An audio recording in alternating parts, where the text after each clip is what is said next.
আসসালামু আলাইকুম। আশা করি তোমরা সবাই অনেক বেশি ভালো আছো। আজকের এই ভিডিওতে বাংলাদেশ গণিত অলিম্পিয়াডে আসা একটি খুবই কমন প্রবলেম সম্পর্কে আলোচনা করা হবে। পুরো ভিডিও জুড়ে বৃত্তের বিভিন্ন বৈশিষ্ট্য সম্পর্কে আলোচনা করা হবে। তাই কোনো কিছু মিস করতে না চাইলে শেষ পর্যন্ত সাথে থাকবে। সো এই ভিডিওতে আমি তোমাদেরকে দেখাবো একটি বৃত্তের ব্যাসার্ধ কিভাবে নির্ণয় করতে হয়। সো এখানে দেখতে পাচ্ছ AB একটি জ্যা এখানে দেওয়া আছে। AB কি বলা আছে? AB হচ্ছে জ্যা। তো তোমরা এখানে অলরেডি বুঝতে পারতেছো এই যে এই কোণটা হচ্ছে একটা 90 ডিগ্রি অ্যাঙ্গেলের কোণ বা সমকোণ। আর এই কোণ থেকে বৃত্তের পরিধি পর্যন্ত একটা লম্ব রেখা অঙ্কন করা হয়েছে, যেই রেখার দূরত্ব 1। সো বৃত্ত থেকে আমরা কিন্তু এগুলো দেখতে পাচ্ছি। এখন সেন্টার হচ্ছে সি দিয়ে মার্ক করা আছে। ঠিক আছে? তো এই সেন্টার থেকে আমরা যদি এখানে একটা রেখা অঙ্কন করি, তাহলে কিন্তু আমরা বলতে পারি সিএ এইটা বৃত্তের একটা ব্যাসার্ধ। ঠিক একইভাবে আমি যদি এইটুকু যোগ করে দেই, তাহলে দেখো তো এই যে সি থেকে এখানে এই পয়েন্টের একটা নামকরণ করি, সিই নাম দিলাম। তাহলে সিই পয়েন্ট বা সিই এই রেখাটাও কিন্তু বৃত্তের একটা ব্যাসার্ধ। ঠিক আছে? তাহলে সিই পয়েন্টের দূরত্ব কতটুকু হবে? সিই পয়েন্টের দূরত্ব এটুকু যদি আমি এক্স চিন্তা করি, ঠিক আছে? এটুকু যদি এক্স চিন্তা করি, তাহলে সিই কত হবে? এক্স প্লাস ওয়ান না? আবার আমি যদি এটাকে আর বলি, সিএ এই পয়েন্টটুকু কি বললাম? আর বললাম। আর সি থেকে ই পয়েন্ট পর্যন্ত এটাও কিন্তু আর। এই টোটালটা কি? এই টোটালটাও কিন্তু তাহলে আর। ঠিক একইভাবে আমরা যেভাবে এখানে এক্স এর মানটাকে আমরা হিসাব করছিলাম, টোটালটা হচ্ছে এক্স প্লাস ওয়ান। ঠিক একইভাবে টোটালটা যদি আর হয়, তাহলে এটুকু কত হবে? এই যে সি, এখানে একটা ডি নামকরণ করি, এই পয়েন্টের নাম দিলাম ডি। তাহলে সিডি পয়েন্টের দূরত্ব কতটুকু হবে?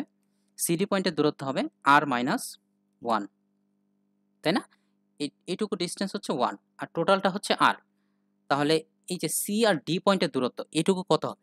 আর মাইনাস ওয়ান।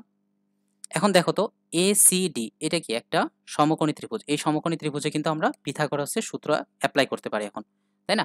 তাহলে পিথাগোরাসের সূত্র অ্যাপ্লাই করলে আমরা আর হচ্ছে একটা চলক হিসেবে রাখতে পারি, তারপরে এই চলকের মানটা আমরা বের করে ফেলবো।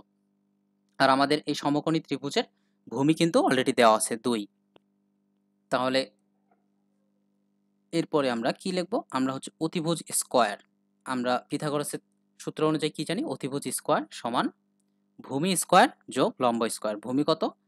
2। তাহলে 2 square plus r minus one whole square, তাই না? আর মাইনাস ওয়ান হচ্ছে এটা উচ্চতা, উচ্চতা স্কয়ার। সো আমরা যদি একটু এই সমীকরণটা সমাধান করি, তাহলে কিন্তু আমরা খুব সহজেই আর এর মান বা ব্যাসার্ধ পেয়ে যাব। তাহলে আর স্কয়ার ইকুয়ালস টু কত হবে? 2 square equals to 4 plus r minus one whole square equals to r square minus 2ab, তার মানে 2r প্লাস 1 স্কয়ার বা 1 থাকবে শুধু। ঠিক আছে? এখন দেখো তো দুই পাশেই আর স্কয়ার আছে, তাহলে আমরা আর স্কয়ার কেটে দিতে পারি। তাহলে এই পাশে কত আছে? Minus 2r। মাইনাস 2r কে আমি যদি বাম দিকে নিয়ে আসি, তাহলে এটা কত হয়ে যাবে? Plus 2r। তাহলে 2r ইকুয়ালস টু কত হবে? 4 প্লাস 1 ইকুয়ালস টু 5। এখন দেখো তো খুব সহজেই কিন্তু আমরা আর এর মান পেয়ে যাচ্ছি না? আর ইকুয়ালস টু কত হচ্ছে? 5/2 অথবা 2.5। সো এইভাবে কিন্তু খুব সহজেই আমরা একটা বৃত্তের ব্যাসার্ধ নির্ণয় করতে পারি। সো এই ব্যাসার্ধ নির্ণয় করার জন্য কিন্তু আরেকটা খুব ইন্টারেস্টিং মেথড আছে। যে মেথডটা তোমরা অনেকেই হয়তোবা জানো, যেটাকে ইংরেজিতে বলা হয় কর্ড রুল অথবা জ্যায়ের নিয়ম। সো জ্যায়ের নিয়মে কিভাবে বের করবা সেটাও আমি একটু তোমাদেরকে ধারণা দেই। মনে করো এই যে পয়েন্টগুলো নামকরণ করছি না, এটা হচ্ছে ডি পয়েন্ট, এটা ই পয়েন্ট। সো আমি যদি এই বরাবর একটা লম্ব রেখা অঙ্কন করি, যেটা সেন্টার দিয়ে পাস করবে এবং ডি পয়েন্টে ছেদ করবে। ঠিক আছে? এই পয়েন্টের নাম দিলাম মনে করো এফ পয়েন্ট। ঠিক আছে? সো জ্যায়ের নিয়ম কি বলে জানো? এফ ই এটা কি একটা জ্যা না? যদিও কেন্দ্র দিয়ে পাস করছে, তবুও কি এটা একটা জ্যা। আমরা জানি সবচেয়ে বড় জ্যাটাই হচ্ছে বৃত্তের ব্যাস। তোমরা অনেকে বলবা এফ ইউ ব্যাস। ঠিক একইভাবে এফ ই কিন্তু জ্যা। বুঝতে পারছো?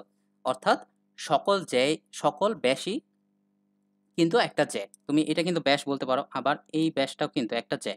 বাট সবগুলো জ্যাই কিন্তু ব্যাস হতে পারবে না। কেবলমাত্র যে জ্যাটা তোমার সেন্টার দিয়ে পাস করবে বা কেন্দ্র দিয়ে গমন করবে, সেটাকে আমরা ব্যাস বলবো। ঠিক আছে? সো মূল কথা হচ্ছে এফই একটা জ্যা আর এ বি আরেকটা জ্যা। এই দুইটা জ্যা কোন পয়েন্টে ছেদ করছে? ডি পয়েন্টে ছেদ করছে। তো কর্ড রুল অনুযায়ী তোমার AD into DB equals to FD into DE. So এটাই হচ্ছে কর্ড রুলের নিয়ম। অর্থাৎ যে পয়েন্টে ছেদ করছে ওই পয়েন্টটা যেটাকে যে দুইটা ভাগে ভাগ করছে, ওই দুইটা ভাগের গুণফল অপর জ্যায়ের দুইটা ভাগের গুণফলের সমান। সো এখান থেকে কিন্তু আমরা খুব ইজিলি এফ ডি পয়েন্টের দূরত্ব বের করে ফেলতে পারবো। সো দেখো এডি ইন্টু ডিবি, এডি ইন্টু ডিবি এটা ইকুয়ালস টু কত? 2 ইন্টু 2 অর্থাৎ 4, তাই না? আর এপাশে এফডি ইন্টু ডিই, ডিই এর ভ্যালু আমরা জানি, তাহলে 4 equals to FD into DE হচ্ছে 1, তাহলে এফডি ইকুয়ালস টু কত হবে তোমরা বলো? এফডি ইকুয়ালস টু এখানে 4 হচ্ছে, তাই না? তাহলে এফডি যদি 4 হয় তাহলে এফই টোটালটা কত? টোটাল ডিস্টেন্সটা অর্থাৎ ব্যাসটা কত হচ্ছে? এই যে এফই, এই ব্যাস হচ্ছে 4 প্লাস 1 ইকুয়ালস টু 5। এখন তোমরাই বলো ব্যাস যদি 5 হয় তাহলে ব্যাসার্ধ কত হবে? ব্যাসার্ধ ব্যাসের অর্ধেক, তাহলে আমরা এভাবেও কিন্তু বের করতে পারি রেডিয়াস হচ্ছে এই যে 5/2 অর্থাৎ ব্যাসের অর্ধেক ব্যাসার্ধ বা 2.5। তো দুইটা নিয়মের মধ্যে যে কোনোটা ব্যবহার করেই তোমরা কিন্তু খুব সহজেই ব্যাসার্ধ বের করে ফেলতে পারো। সো তোমরা কমেন্টে জানাবা তোমরা আর কোনভাবে তোমরা এই বৃত্তের ব্যাসার্ধটা বের করে ফেলতে পারো। সো আমরা নতুন আরেকটা ভিডিও নিয়ে আসবো খুব শীঘ্রই। সে পর্যন্ত সবাই ভালো থাকবে। ধন্যবাদ।